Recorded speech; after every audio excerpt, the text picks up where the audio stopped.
Animatrice en colo, en MJC ou dans des écoles, finalement, elle a décidé de se lancer dans une nouvelle aventure. Depuis quelques mois, elle sillonne les routes du Val-de-Villers avec une fourgonnette remplie de jeux, de salle en salle. Elle met de la vie dans les villages. Anne-Laure Herbé, Jérôme Gosset.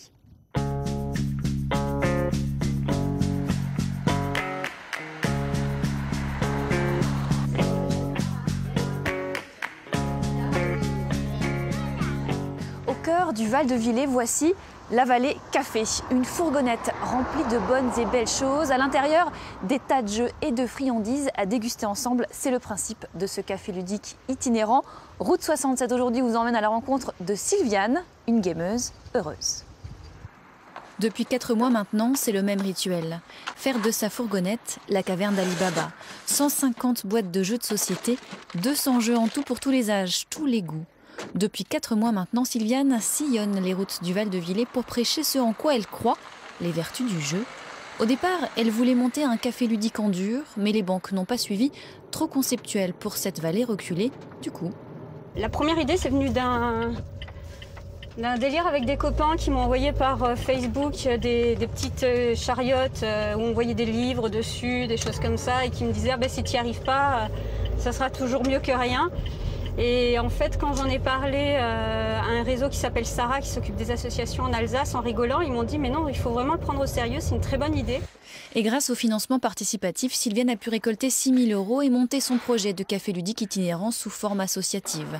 Ensuite, son concept sous le bras, elle a fait le tour des mairies du Val-de-Villers.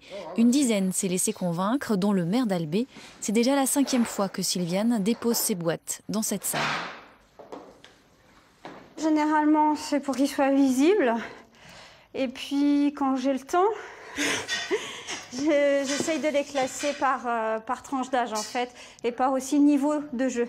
Parce qu'il y a des jeux qui sont très difficiles à jouer. Et donc, je les mets plus vers la droite, vu que les gens arrivent toujours vers la gauche. Et voilà.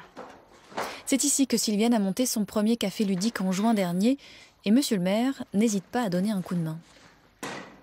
Le concept du café ludique, c'est quand même de rassembler, de réunir plusieurs générations, des jeunes, des moins jeunes, autour d'un jeu, autour d'une boisson, d'un goûter.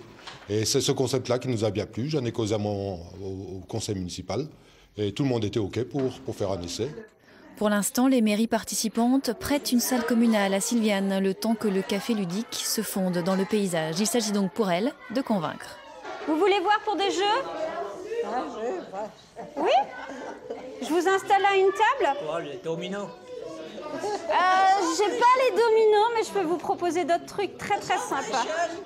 Titulaire d'un CAP Petite Enfance, Sylviane a écumé toutes les structures imaginables avant de monter la Vallée Café, du nom d'un jeu africain ancestral. Donc ce qui va se passer, c'est qu'on jette le dé, et quand vous jetez le dé, vous avancez en ligne. Léo, Luna et les autres n'ont pas le même âge, mais finalement, peu importe. Pourquoi t'es venue cet après-midi ? Pour jouer à des jeux. Qu'est-ce qui te plaît dans ces jeux-là ? Que je sois avec mes amis et que je puisse jouer avec eux. C'est bien, on peut faire des jeux qu'on n'a pas forcément l'occasion de faire chez nous. Et la mixité intergénérationnelle est totale. Vous allez chacun avoir une couleur. Le but du jeu, ça va être de réussir à avoir le plus grand troupeau de la même couleur. C'est la première fois, on ne connaît rien du tout, personne ne connaît les règles, alors on ne sait pas.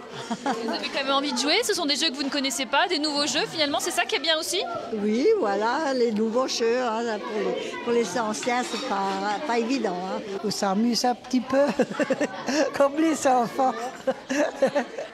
La jeune femme de 34 ans a également mis en place une petite restauration. Mais au fait, pourquoi le jeu ? Le fait de pouvoir rester toujours un enfant, avoir une imagination débordante, tout en faisant fonctionner le cerveau, en réfléchissant, en fait, je pense que c'est la structure même du jeu. C'est le rêve et en même temps faire travailler son cerveau. Pour l'instant, l'association compte une centaine d'adhérents. Il en faudrait 200 d'ici la fin de l'année pour espérer toucher des aides publiques l'an prochain, avec bien sûr pour Sylviane l'idée de vivre de son activité, ce qui n'est pas le cas pour l'instant. Il est temps de refermer la boîte de jeu, mais la fourgonnette de Sylviane, c'est promis, va continuer d'arpenter les routes du Val-de-Villers. À bientôt pour un nouveau